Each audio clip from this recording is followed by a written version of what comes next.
नमन करते हुए मेरे साथ चल रहे हमारे संगठन के सभी पदाधिकारियों को हृदय से आभार एवं धन्यवाद व्यक्त करता हूँ एवं इस पंचायत की रूपरेखा करने वाले हमारे अर्जुन यादव, विकास शर्मा जी एवं सुरेंद्र यादव हमारे राष्ट्रीय कोषाध्यक्ष जी, जनपद अलीगढ़ की समस्त टीम जो इकाई है जो पूरे तन मन धन से संगठन के लिए काम कर रही है और उसी क्रम में जनपद में एक पदाधिकारियों का नियुक्ति दी गई है। हमारे उन पदाधिकारियों को हमारे संगठन की तरफ से, हमारी तरफ से, हमारे परिवार की तरफ से बहुत बहुत धन्यवाद है, क्योंकि ये स्वराज परिवार है। जब भी आप लोग कोई टीम या टीम शब्द जब इस्तेमाल करते हैं तो थोड़ा मुझे लगता है कि आपके अंदर एक परिवार का भाव नहीं। मैं हमेशा कहता हूं कि स्वराज एक परिवार है और परिवार में हर सदस्य का महत्व होता है। टीम जो होता है वो परिवार से संबंधित नहीं होती। इसलिए मैं हमेशा अपने पदाधिकारियों से, अपने कार्यकर्ताओं से, अपने किसान बंधुओं से कहता हूं, जो भी किसान संगठन में जुड़ते हैं वो स्वराज परिवार में शामिल होते हैं, स्वराज में शामिल होते हैं। मैं ये कह सकता हूं कि अलीगढ़ स्वराज परिवार है, अलीगढ़ स्वराज परिवार, कासगंज स्वराज परिवार, उत्तर प्रदेश स्वराज परिवार और राष्ट्रीय स्वराज परिवार, यानी कि भारतीय किसान यूनियन स्वराज का प्रत्येक सदस्य, प्रत्येक किसान जिसकी जिम्मेदारी हमने इस हरे अगोचों के माध्यम से बांधी है। इस हरे अगोचों को हमने ऐसा ही नहीं ओढ़ लिया, इसकी जिम्मेदारी भी निभानी पड़ती है। ये कोई फैशन का कार्य नहीं है कि एक हरा अगोचा गले में डाल लिया और एक फैशन तैयार हो गई। इसकी एक बहुत बड़ी जिम्मेदारी है। ये जिम्मेदारी, ये कुर्बानी हमें देनी होगी, तब जाके हरे अगोचे को सम्मान मिलेगा। इस अगोचे में सम्मान रखना इसलिए जरूरी है कि हरियाली का रंग किसान पैदा करता है। देश का वह किसान जो देश को जीवन देने का काम करता है, देश का वह किसान जिसको भगवान की उपाधि दी जाती है। इस देश की पहचान उस किसान से होती है। जिस देश में जय जवान और जय किसान का नारा लगता है, वह हमेशा उस किसान के सम्मान से जुड़ा हुआ है। आज जिस तरीके का माहौल उत्तर प्रदेश शासन सरकार में चल रहा है, भारत सरकार से चल रहा है कि किसान अपनी फसलों के रेट तय नहीं कर पा रहा। किसान चाहे वो गाजर पैदा कर रहा है, चाहे वो मिर्च पैदा कर रहा है, चाहे गेहूं पैदा कर रहा है, टमाटर पैदा कर रहा है, मटर पैदा कर रहा है, इसके लिए हम जो लड़ाई लड़ रहे हैं उसमें आम किसान की भागीदारी सुनिश्चित करने के लिए हमें गाँव-गाँव, गली-गली मेलों पर जाकर किसानों को समझाना होगा कि जो हमारे गाजर का रेट नहीं मिल पा रहा, हमारी मटर का रेट नहीं मिल पा रहा, हमारे टमाटर का रेट नहीं मिल रहा, हमारे गेहूं का रेट नहीं मिल रहा, उस रेट को हम कैसे ले सकते हैं, एमएसपी पर कैसे कानून बनवा सकते हैं। ये आपके अंदर वो ताकत है कि इस कानून को बनाने के बाद में आप अपनी फसल के रेट को अच्छे रेटों पर बेच सकते हैं। एमएसपी गारंटी कानून के लिए संघर्ष चल रहा है। किसान अपने अपने तरीके से विरोध कर रहा है, संगठन भी अपने अपने तरीके से किसानों के लिए आवाज उठा रहे हैं।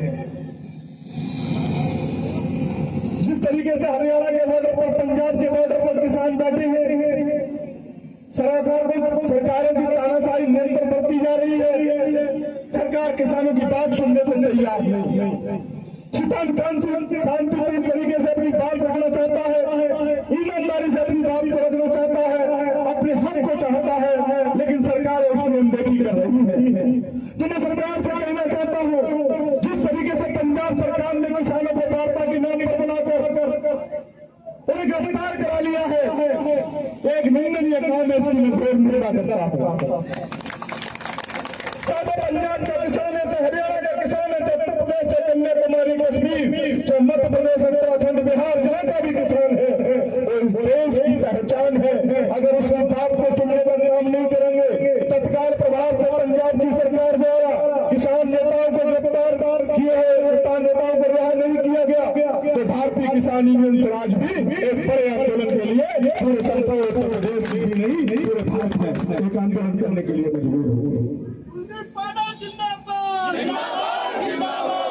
हम क्या मांग रहे हैं सरकार से?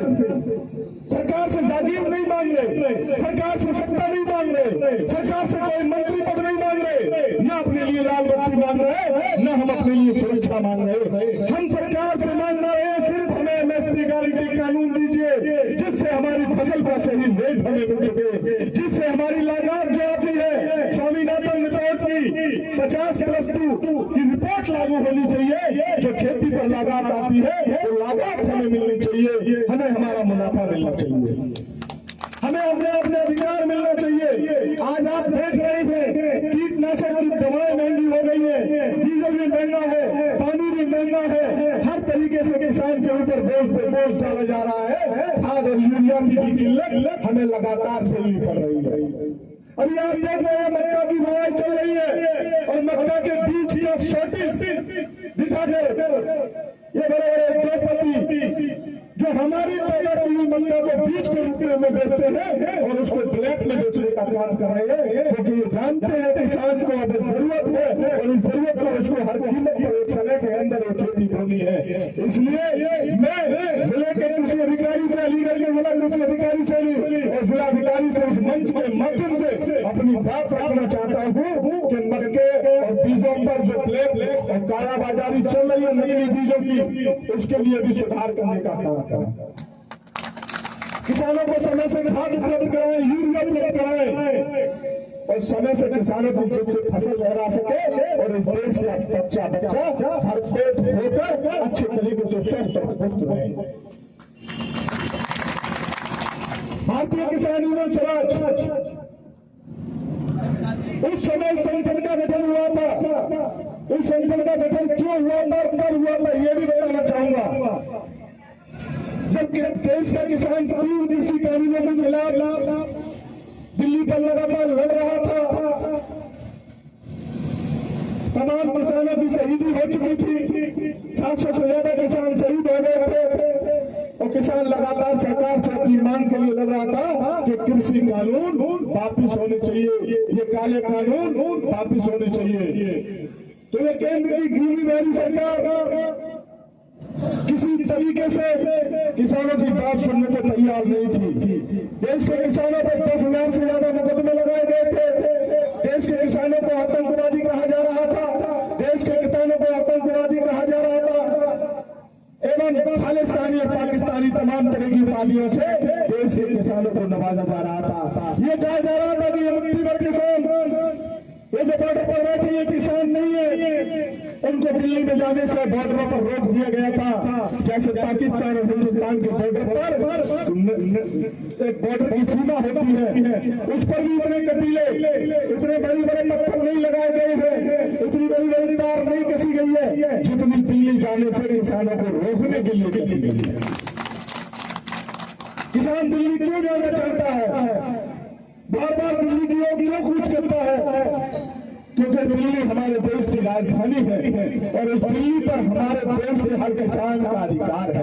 वहाँ हमारे देश के लिए कानून बनाए जाते हैं, हमें हमारे अधिकार की बात की जाती है और जिन सांसद और विधायकों को हम दिल्ली तक पहुँचाने का काम करते हैं, जब वो हमारी बात को नहीं सुनते, संसद या विधानसभा में नहीं उठाते, तब मजबूरी में किसान उन राजनेताओं से दुखी होकर अपने हक अधिकार के लिए दिल्ली की ओर कूच करता है, जिससे संदेश जा सके और वो घूमने वाली सरकार समझ सके कि आज किसान परेशान है, खाद के लिए हम परेशान हैं, बीज के लिए हम परेशान हैं, अपनी फसल जिसको हम पैदा करते थे उसके रेट लेने के लिए हम परेशान हैं। टमाटर का रेट जब किसान पर अधिक होता है तो नहीं मिलता, गाजर जब टमाटर किसान पर होती है उसका हमें फायदा नहीं मिलता। तो जो गलत नीतियां हैं, जो सरकार उद्योगपतियों को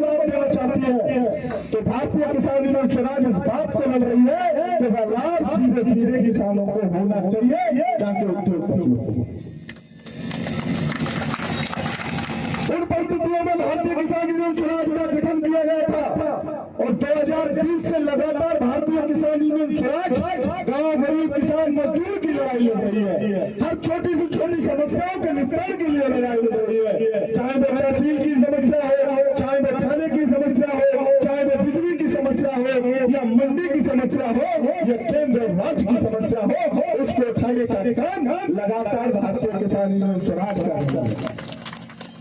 चाहे फसलों का ओलावृष्टि से नुकसान होता है, हमारी फसलें समय बारिश और ओलावृष्टि से नष्ट हुई है, उनके मुआवजे के लिए भी भारतीय किसान यूनियन स्वराज उसी रात से मांग कर रही है जिस रात असमय बारिश होने से हमारी फसलें नष्ट हो गई थी, हमें नुकसान हुआ। चाहे वो तंबाकू की फसल रही हो, चाहे लाह की फसल रही हो, चाहे गेहूं की फसल हो, या अन्य जो भी फसलें हमारा किसान पैदा करता है, उनमें जो भी नुकसान हुआ है उसके मुआवजे की मांग लगातार हमारे संगठन के द्वारा उठाई जा रही है।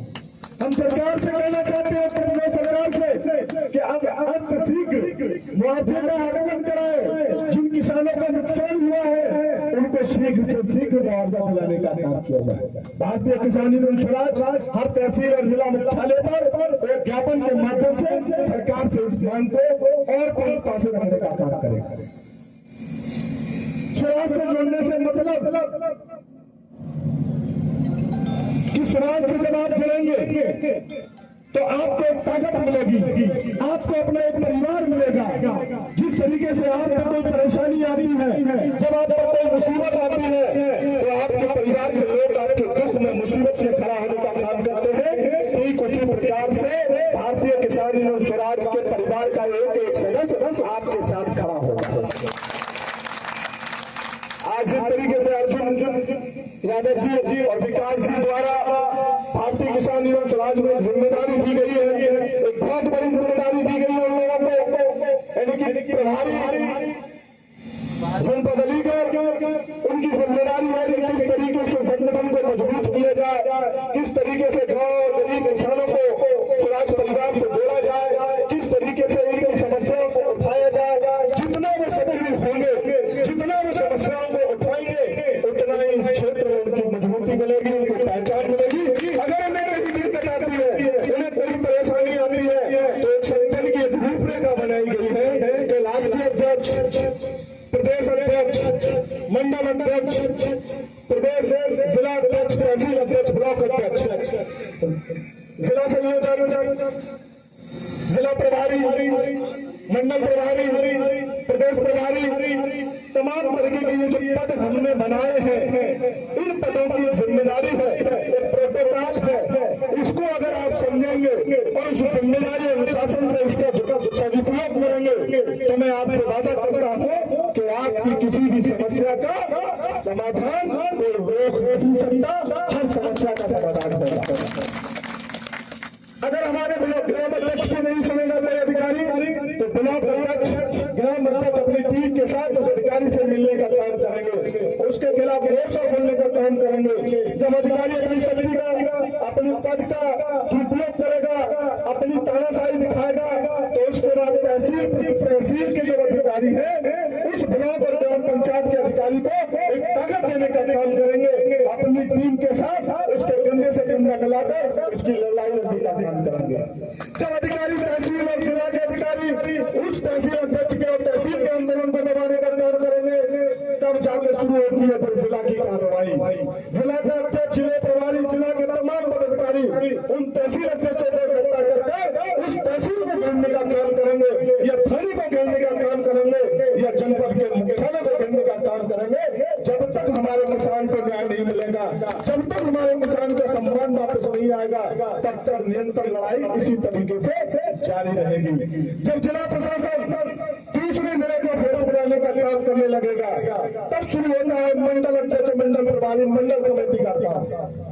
कब शुरू होता है? जब मंडल के अधिकारी, जिले के अधिकारी हमारी समस्याओं का निदान करने में अपने आप को ताकतवर महसूस कराने का काम करेंगे, हमें दबाने का काम करेंगे, तब मंडल अध्यक्ष के नेतृत्व में हमारे सारे पदाधिकारी वहां मंडल की टीम, यानी कि चारों जिलों के पदाधिकारी वहां पहुंचने का काम करेंगे।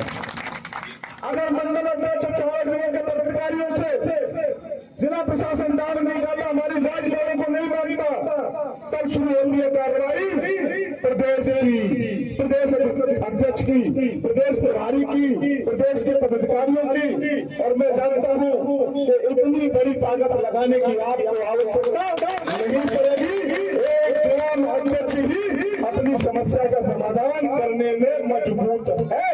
बस नियम, संयम, अनुशासन अपने अंदर रखेंगे तो मैं वादा करता हूं किसी भी जिले के अधिकारी में ताकत नहीं जो आपके सम्मान से खिलवाड़ मारे।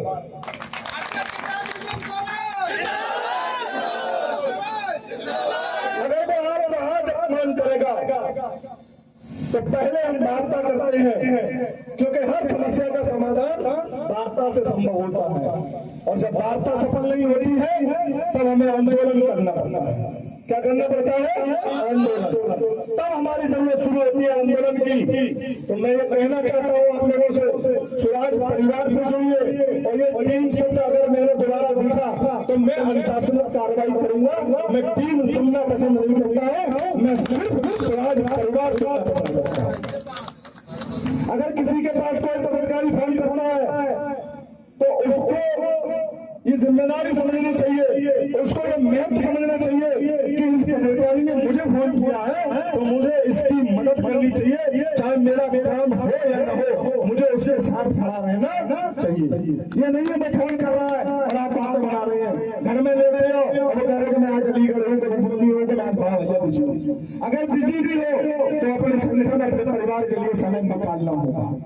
ऐसा कोई व्यक्ति नहीं है जिसका काम नहीं है, चाहे मैं बैठा हूँ, चाहे हमारे पदाधिकारी बैठे हैं। जैसे आप अपने परिवार के लिए समय निकालते हैं, ऐसे ही स्वराज परिवार आपके लिए समय निकालेगा।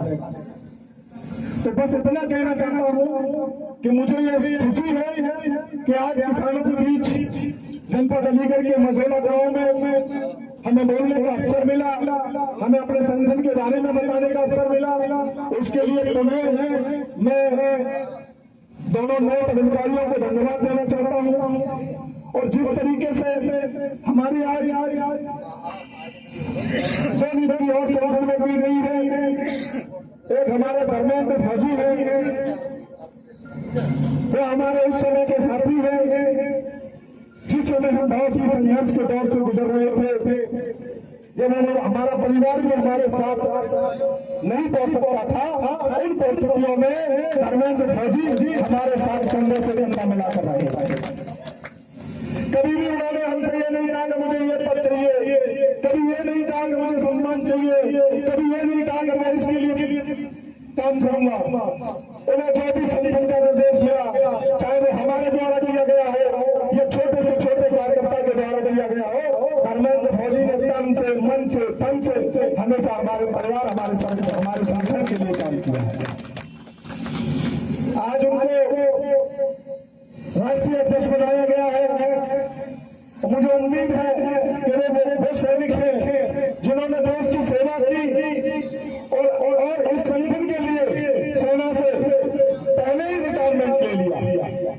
यानी कि एक तो पूरी सेवा करने के बाद आते हैं, उन्होंने देखा जब सीमा पर मैंने सेवा कर ली, वहां भी देश के किसानों को जरूरत है, तो मुझे देश के किसानों के बीच जाकर उन्होंने अपनी नौकरी, यानी कि आर्मी में थे और आर्मी से रिटायरमेंट लेके पहले, समय से पहले कम से कम 5 साल या 7 साल की सर्विस को छोड़ा है उन्होंने। अब उन्हें अगर पैसे का लालच छोड़ा तो 7 साल में कितनी तनख्वाह उन्हें मिलती।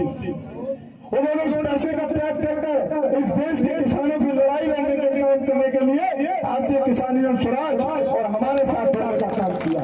और अभी भी जब ये संगठन भी नहीं बनाया था तब से फौजी हमारे साथ कंधे से कंधा मिलाकर चल रहे हैं, जब भारतीय किसान यूनियन स्वराज का गठन भी नहीं हुआ था। तो ऐसे लोगों को सम्मान जब मिलता है तो दिल अंदर से उन्हें बधाई देने का काम करना चाहता है, अंदर से ये चाहता है कि ईश्वर ने और बढ़ाए।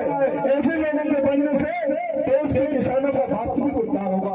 क्योंकि हमारी जो लड़ाई है वो पद की लड़ाई नहीं है, हमारी जो लड़ाई है वो आने वाली पीढ़ी के लिए लड़ाई लड़नी है। जो हमारे देश का किसान है, जिसके साथ सौतेला व्यवहार हो रहा है, जब देश का किसान कोई बात उठाता है तो उस पर लाठियां चलाई जाती है, उस पर गोली चलाई जाती है, उस पर वाटर कैनन से बौछार की जाती है, रबर बुलेट चलाई जाती है और अपने हक और अधिकार के लिए लड़ने के लिए उसको आतंकवादी कहा जाता है।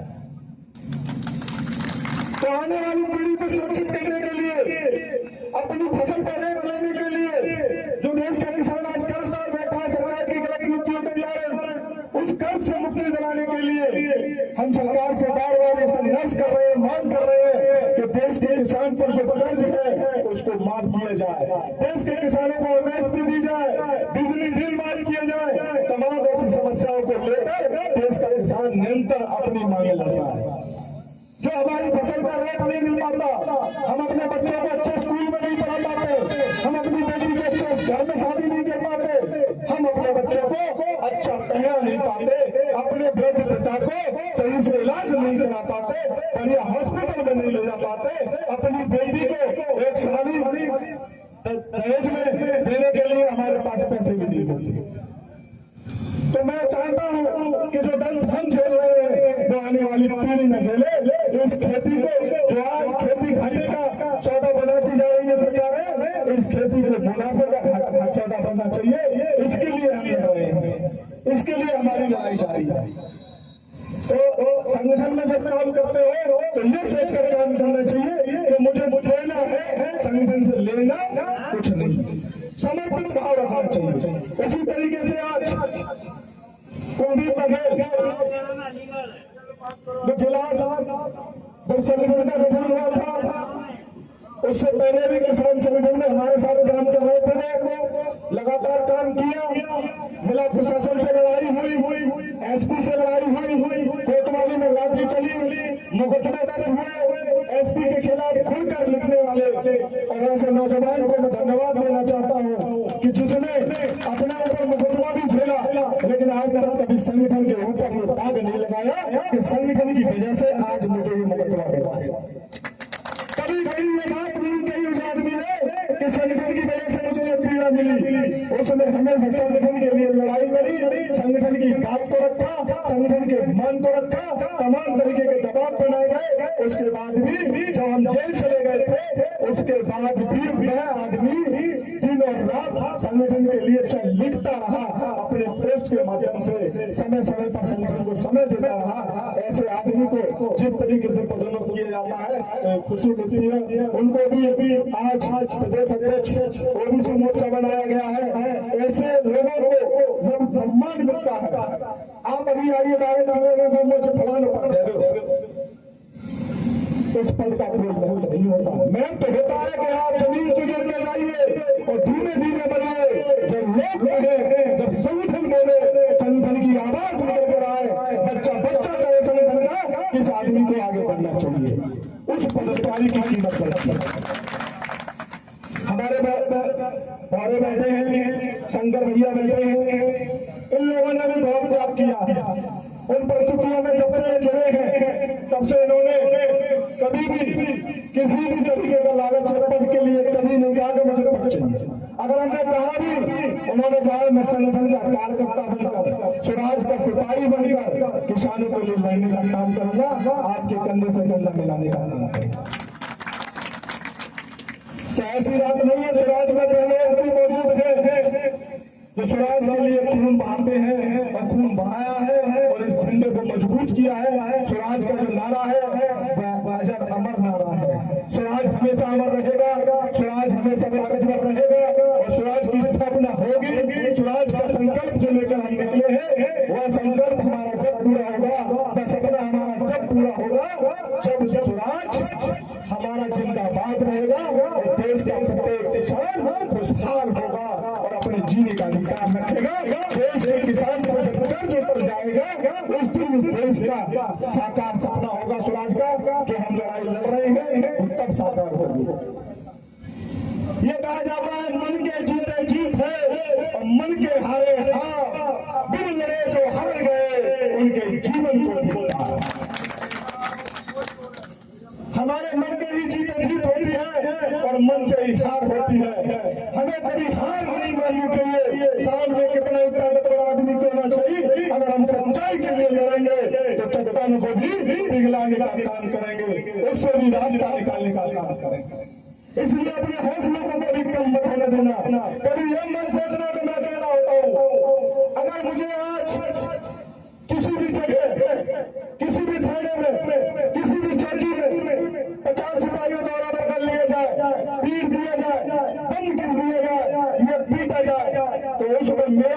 नहीं गिरेगा, उसमें उन पुलिस वालों का सम्मान गिरेगा, उन लोगों का सम्मान गिरेगा। तो एक वीर के 50 योद्धा हरा नहीं सकते अगर आपका मजबूत इरादा है। गांधी जी ने जिस तरीके से लड़ाई लड़ी, वो अकेले निकले थे, उन्हें कई बार जेल जाना पड़ा, कई बार उनकी सजाएं हुई, एक बार 6 साल के लिए जेल चले गए थे और अंग्रेजों से लगातार संघर्ष जारी हो रहा था। गांधी जी ने सोचा कि मुझे 6 साल हो चुके हैं जेल में, मेरा नाम, मेरा आंदोलन, मेरी लड़ाई सारी बेकार हो चुकी। जब मैं निकल के जाऊंगा तो किस तरीके से देश के लिए लड़ पाऊंगा, किस तरीके से देश को आजाद करा पाऊंगा, किस तरीके से देश के नौजवानों को उनको आजादी की हवा में चैन की नींद सोने का मौका दूंगा। गांधी जी पूरी तरीके से टूट गए थे। उन्होंने यहाँ तक अपनी पत्नी को भी पत्र लिखकर कह दिया कि आप तुम भी अगर मेरा साथ छोड़ना चाहती हो तो आप जा सकती हो, आप स्वतंत्र हो। लेकिन जब 6 साल बाद वो जेल से निकले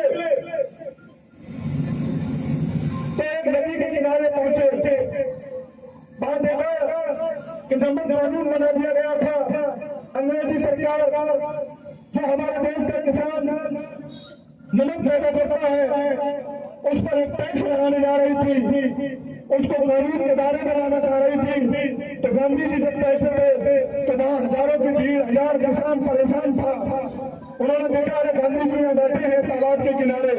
सब लोग गांधी जी के पास पहुंचे, उनसे कहा कि गांधी जी हमें आपकी आवश्यकता थी, आप जेल के अंदर थे इसलिए हम यहाँ टूट चुके थे। तब गांधी जी ने महसूस किया कि भैया मैं तो जेल से आया हूँ, मेरे पास साधन नहीं है, मैं कैसे आपकी लड़ाई लड़ सकता हूँ।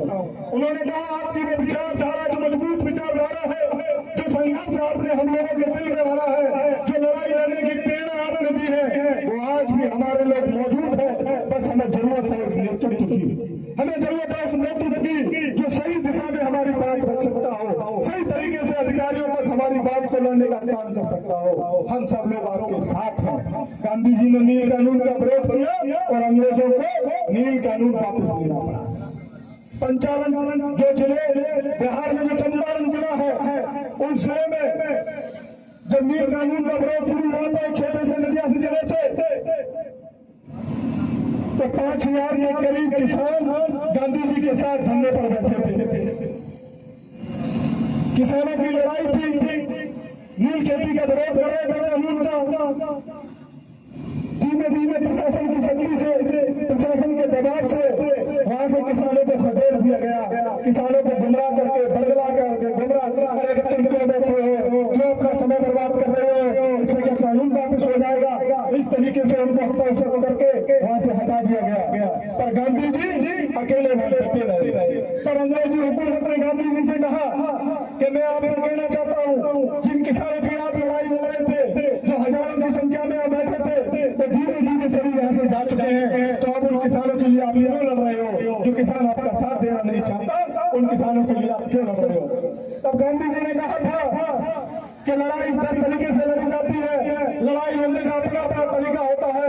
वो आपके दबाव में नहीं गए, उनको मैंने यहाँ से हटाया है, क्योंकि किसान यहाँ बन चुका था। किसान यहाँ से एक सीमित एरिया में आंदोलन कर रहा था। आज 5000 किसान 5000 जगह जाकर इस आंदोलन का प्रचार कर रहे हैं। एक दिन आएगा जब किसान अपने अधिकार के लिए पुनः इस लड़ाई को बढ़ाएगा। धीमे धीमे महीने बीते, 2 महीने बीते, 6 महीने बीते, 9 महीना जब शुरू हुआ तो 5 लाख की संख्या में वहाँ किसान पहुंचा। और वो ब्रिटिश हुकूमत जो वोट से नहीं बनती थी, जिसका सूर्यास्त नहीं होता था, जिसने पूरे देश में अपनी सत्ता काबिज कर रखी थी, उसको किसानों को आंदोलन को आगे झुकना पड़ा और नील कानून वापस लेना पड़ा। ये है किसानों की ताकत, ये है आपकी एकता की ताकत। जब तक आप संगठित नहीं होंगे, जब तक आप एक नहीं होंगे, तब तक आपका कोई उद्धार नहीं कर सकता, क्योंकि इस युग में संगठन की ताकत ही सबसे बड़ी ताकत है। और भारतीय किसान युवा स्वराज वो परिवार है जो आपके हर समय आपके काम आने का काम करेगा। इसलिए मैं पुनः अपनी वाणी को धन्यवाद देता हूँ, पुनः धन्यवाद देता हूँ अपने सभी पदाधिकारियों को, अपने सभी कार्यकर्ताओं को, किसानों को, बंधुओं को और आयोजक समिति को हृदय से धन्यवाद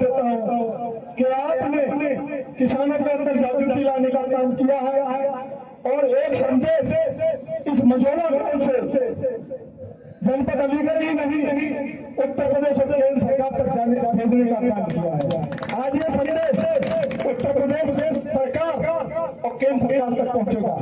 तो इतनी बुलंद आवाज उन नारों में इतना जोश होना चाहिए कि मोदी जी और योगी जी को लगे कि आज उत्तर प्रदेश के ग्राम मझौला जनपद अलीगढ़ का किसान भी मजबूती से भारतीय किसान